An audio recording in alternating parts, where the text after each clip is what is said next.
സൗദിയിലേക്ക് 15 ലക്ഷത്തിലേറെ ലഹരി മരുന്ന് കടത്താനുള്ള ശ്രമങ്ങൾ പരാജയപ്പെടുത്തി. സക്കാത്ത് ടാക്സ് ആൻഡ് കസ്റ്റംസ് അതോറിറ്റിയുടെ പരിശോധനയിലാണ് ലഹരി മരുന്ന് കടത്ത് കണ്ടെത്തിയത്. ഇതിന്റെ ദൃശ്യങ്ങളും അതോറിറ്റി പുറത്തുവിട്ടു.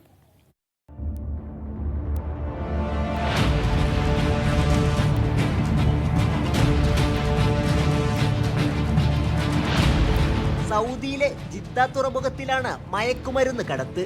15 ലക്ഷം ക്യാപ്റ്റഗൺ ഗുളികകൾ കടത്തിയത് ഇങ്ങനെയാണ്.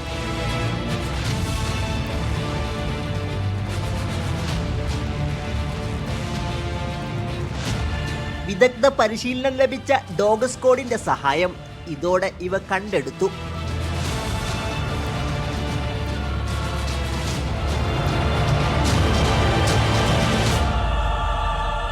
പിടിച്ചെടുത്ത ഗുളികകൾ നാർക്കോട്ടിക് കൺട്രോളിന് കൈമാറി.